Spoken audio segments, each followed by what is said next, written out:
May the words of my mouth and the meditations of our hearts be always acceptable in your sight, O Lord, our strength, our Redeemer. Amen. Amen.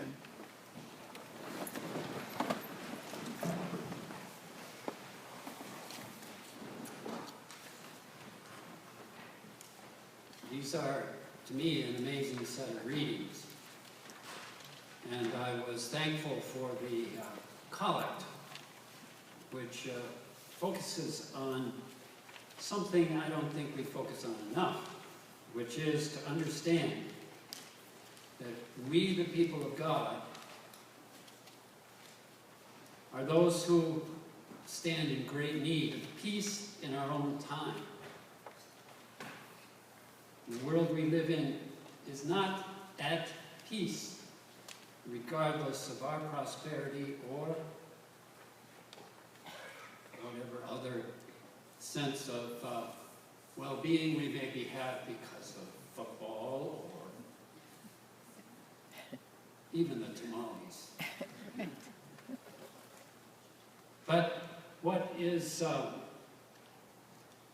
important, I think, to understand is the way in which we see Jesus being the prophet that Moses says will rise up from the people. Moses, in the first lesson, you see, is facing a kind of house revolt.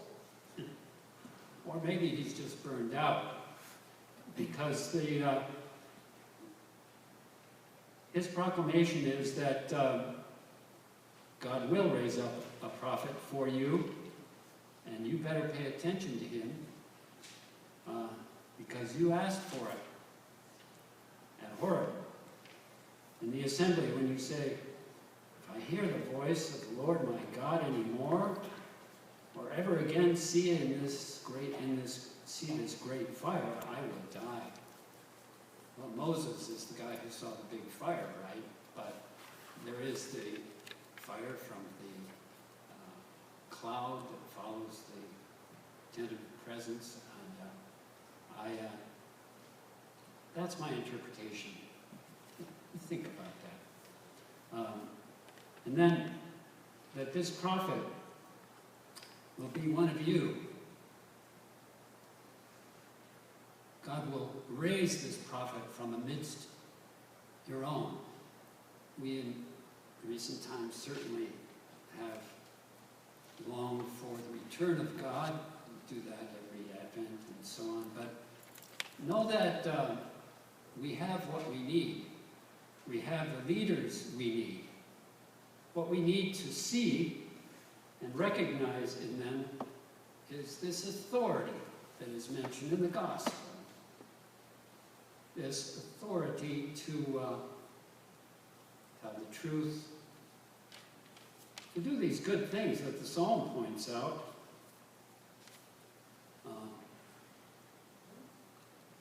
To see the power of God works in the world.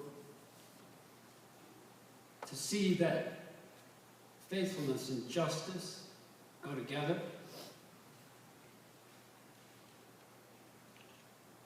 And to know that those who act in truth and maintain their equanimity or equity can be trusted. Well, who are they? Where do we find them? Maybe it's among those who stand in fear of the Lord. The preacher this morning stands in some fear of the Lord.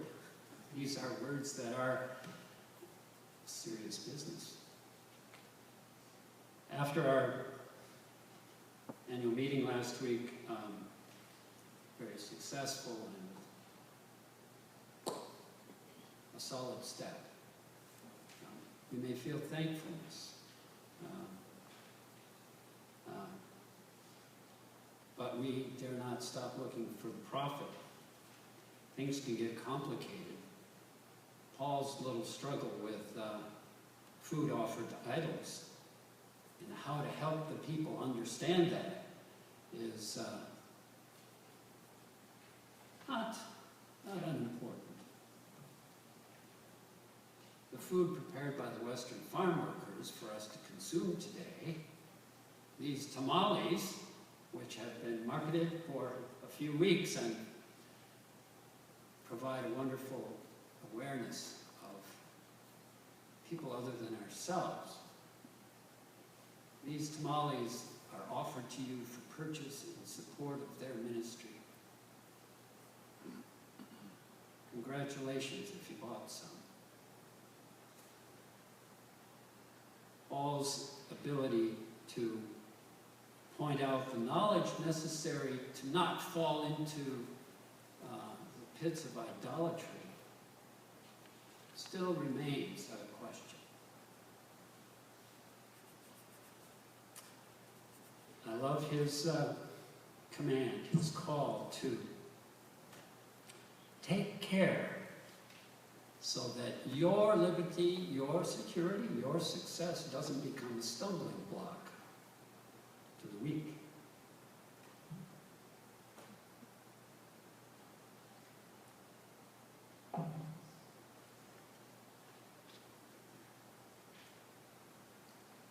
Well, his teaching, Paul's teaching with authority, shows the breadth of real prophecy and an understanding of his own times and what was required for some peace among his people. Now, the gospel is a beautiful story. It's not, well, it may be a little overlooked because Jesus is simply in Capernaum, near his home. Capernaum, a pretty big town in those days, on the north side of the Sea of Galilee, where the synagogue was an important synagogue. And he has drawn a crowd to hear him teach because he is teaching with authority. This authority business. How do you recognize true authority? Do you go with political advertising to make your judgments, or speeches, or decisions, actions that show what seems to be the will of the people, and who's to judge, and how do you judge for yourself, and for your family and your community, and for your world, because we are Christians. Our party is all people everywhere. That's how I see it. The authority that we're talking about here is the authority to be your true self. Auto, self. The power to live into who you are. To seek and to bring about peace in our time. The discussion I would like to see taking place among our family, among you apostles, baptized and empowered to carry forth the gospel in your lives, to share it, to serve. It's what does that peace look like?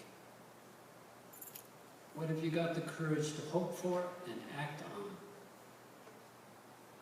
The list of our social ministries is long for a not very large parish.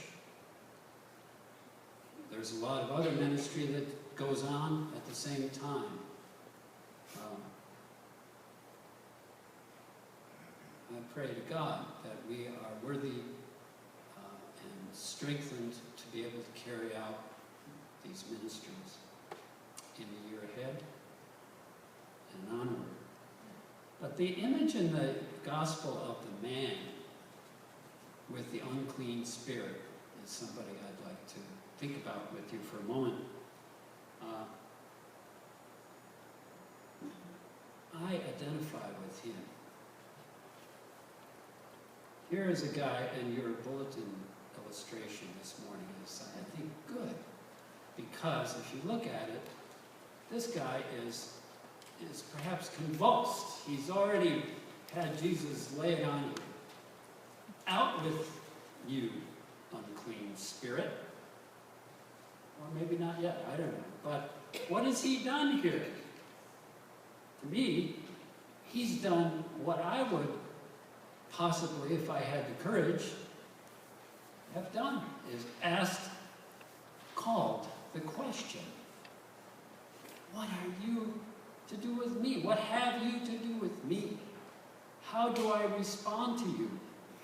And have you come to destroy us? Notice that's what the fear is that Paul has for those eating food offered to idols. If we are too high-handed and use our knowledge of being okay to eat such food, to weaken and disturb the faith of others, that we might destroy them. Well, this poor fellow is cleansed. And how I see him is that he's come back to his true self.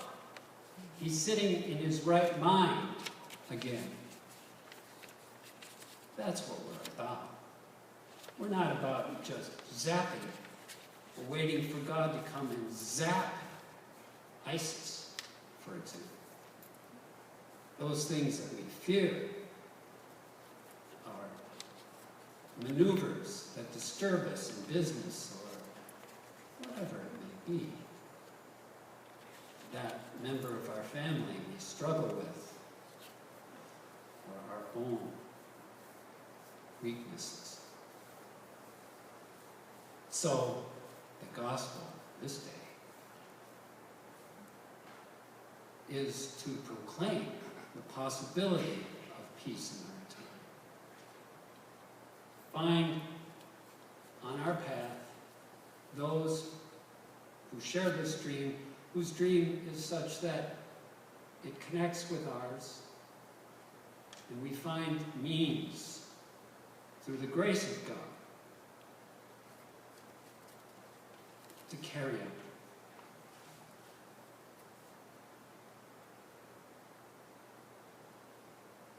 So,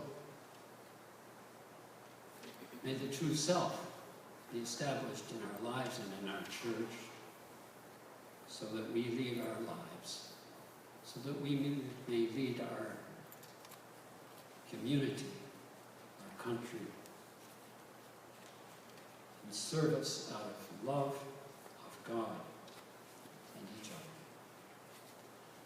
other. Amen. Amen.